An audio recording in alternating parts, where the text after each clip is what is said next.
Good morning, everyone. Today you will learn about writing a proper concluding paragraph.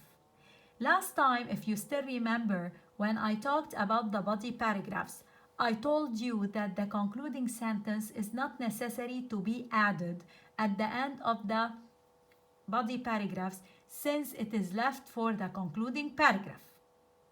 Here is some information about the concluding paragraph. The concluding paragraph is the last paragraph of an essay. It has three main purposes. First, it signals the end of the essay. Second, it reminds the reader of what the writer wants to say in the essay. Third, it leaves the reader with the writer's final thoughts on the topic. As you all know that the concluding paragraph is always placed at the end of the essay to tell the reader that your essay will finish here. It may restate or repeat the thesis statement in different words. This means that you have to use synonyms of keywords. Or it may summarize the main points to remind the reader of them.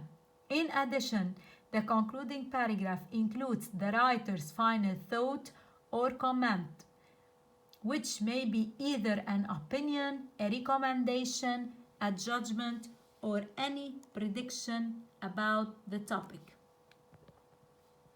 In the first part of the concluding paragraph, you repeat the thesis statement in different words or summarize the main points of your essay.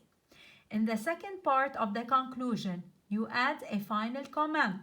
This means that you might state your opinion or make a recommendation, judgment, or prediction about the topic. The final comment must be highly related to the information you have already presented in the essay. As you noticed here, and as I said before, that the concluding paragraph should have two main parts. In the first part, you restate or repeat the thesis statement using different words, or you may summarize the main points to remind the reader of them. And in the second part, you have to add your final comment or final thought, which may be either an opinion, a judgment, a recommendation, or a prediction about the topic. Keep in mind that this final comment must be highly related or relevant to the information or content that you have already mentioned in your essay. Here is a chart about the conclusion transition signals. It is divided into two parts. In the first part, you will have conclusion transition signals that are always followed by a comma, whereas in the second part, there are conclusion transition signals that shouldn't be followed by any comma. Let's read it together. Conclusion transition signals that are always followed by a comma are all, in summary, in brief, to conclude, in conclusion, to summarize, indeed, to sum up, in short. Here is an example. In short, comma, mountain climbing can range from an easy walk to a challenging trek. In short, here is a conclusion transition signal that is always followed by a comma. Let's move to the second part, in which there are conclusion transition signals that shouldn't be followed by any comma. These are, it is clear that, these examples show that, you can see that. Here is also an example. It is clear that many US cities and regions have a special food for everyone to enjoy. It is clear that is a conclusion transition signal that shouldn't be followed by any comma, as you noticed in the following example. Let's read this model concluding paragraph together.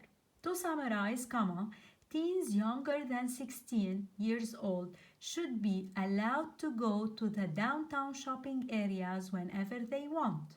In my opinion, comma, if we let this curfew continue, the teens won't be happy about it and won't enjoy their free time as much as they want. As you noticed here, in my concluding paragraph, I started with a conclusion transition signal to summarize, which is followed by a comma.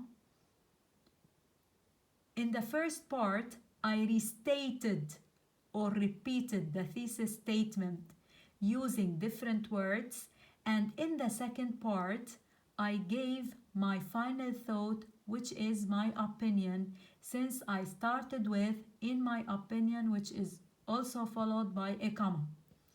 I want you to pay attention that while writing your concluding paragraph, you have to restate or repeat the thesis statement using different words, or you may summarize the main points to remind the reader of them. And in the second part, you have to give your final thought.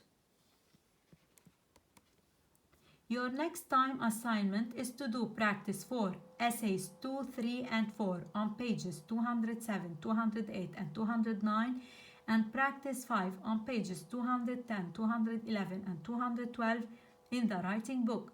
In addition, you have to write a concluding paragraph for the body paragraph, which you wrote last time, about 3 advantages or 3 benefits of online learning. Thank you for listening.